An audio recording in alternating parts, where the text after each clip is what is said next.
பார்க்கறது, நட்சத்திரம் பார்க்கறது இதெல்லாம் பார்த்துட்டு இருப்பாங்க. என்ன ஒருபோதும் பார்க்க மாட்டார்கள். ஏன்? என் குருநாதர் சொன்னார் செய்யறேன். எங்க இன்னைக்கு நான் நல்லா இருந்த போல இருக்குது இல்லைங்க, குருநாதர் கூட்டத்தை செய்யறேன், முடிஞ்சு போச்சு. அது இல்லைங்க, ஓரை இல்லை, அமிர்த யோகம் இல்லை, சித்த யோகம் இல்லை, அதெல்லாம் நமக்கு தெரியாதுங்க. குருநாதர் அவ்வளவுதான். இதுதான் இங்க சொல்ல குறிப்பு. இரு பொழுதும், அது பகலா இரவா தெரியாது.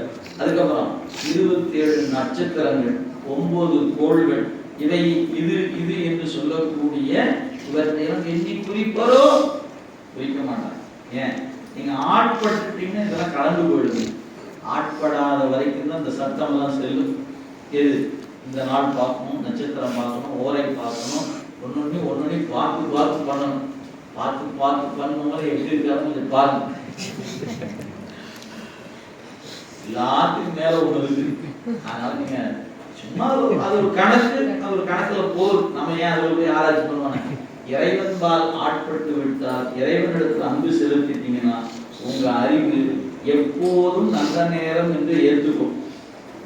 இறைவனுக்கு ஆட்படாத வரைக்கும் தாங்க உங்களுக்கு நல்ல நேரம் பார்த்து பார்த்து பண்ணணும்னு தோணும். இறைவன் மீது விரும்பி இறைவன் திருவருளுக்கு நீங்க ஆட்பட்டு விட்டால் ஆசரு நல்ல நல்ல அவை நல்ல நல்ல அடியார் அவருக்கு நிகழே சத்தியம் என்று உங்க நெஞ்சு சொல்லணும். ஆட்படலைன்னா கண்டிப்பா சொல்லாது.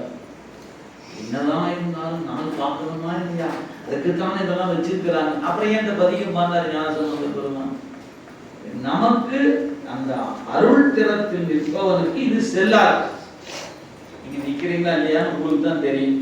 அப்படி நின்றால் இது செல்லாது என்பதை கொடுத்துட்டார். எனவே 27 நட்சத்திரத்தை பார்க்கறது, நவகிரகத்தை பார்க்கிறேன் அப்படி இதெல்லாம் எண்ணி குறிப்பாரோ குறிக்க மாட்டாங்க. என்னதான் நம்ம சொன்னாலும் உலகில் இருக்கக்கூடிய மக்களுக்கு அதற்குள்ள இருந்து வெளியே வர முடியாமல் தவிப்பவர்கள் தவித்து கொண்டுதான் இருக்கிறாங்க. வெளியே வருபவர்கள் வந்து கொண்டுதான் இருக்கிறாங்க. வரலன்னு சொல்லலாம் முடியாது. வரக்கூடிய வந்து கொண்டுதான் இருக்கிறாங்க. சில குறிப்புகளை நீங்க எண்ணி பார்த்துக் கொள்ளலாம். எனவே நீங்க அன்பு மீறூர் கால் இந்த சட்டம் செல்லாது என்பது அடிப்படையான ஒன்று. எனவே அன்பை பெருமானிடத்துல வளர்த்து கொடுங்க. அது இந்த கோள்கள், அப்புறம் வீடு கட்டுனாங்க வாஸ்து, தொட்டு லொஸ்துன்னு 1000 பிரச்சனை. தொட்டதற்கெல்லாம் பார்த்துட்டு இருக்காங்க. இந்த ஜன்னலை மாத்தினா தெரியாது, அந்த வாசலை மாத்தினா சரி. நான் சும்மா ஒரு உதாரணத்துக்காக சொல்றேங்க. நீங்க எல்லாம் ஆராய்ச்சி பண்ணுங்க. நான் சொல்ற எதையும் அப்படியே எடுத்துக்கொண்டா. ஒரு திருமண வாழ்க்கைன்னு வச்சுக்கோங்களேன். 10 பொருத்தம் பார்க்கிறோம், நட்சத்திரங்கள் எல்லாம் பார்த்து எல்லாம் சரின்னு இருக்குது.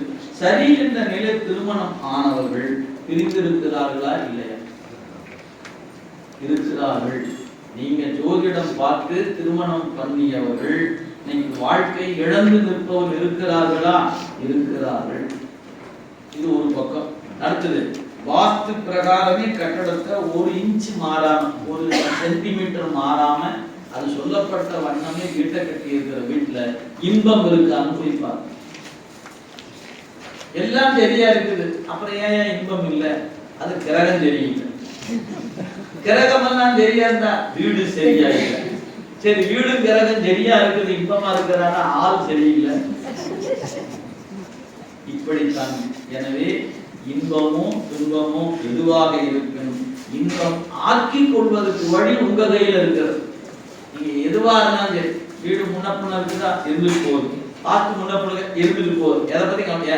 சிவபெருமானுக்கு உங்க நெஞ்சு கொடுத்துட்டீங்கன்னா இன்பமா இருக்கு, கவலையே படாம இருக்கு.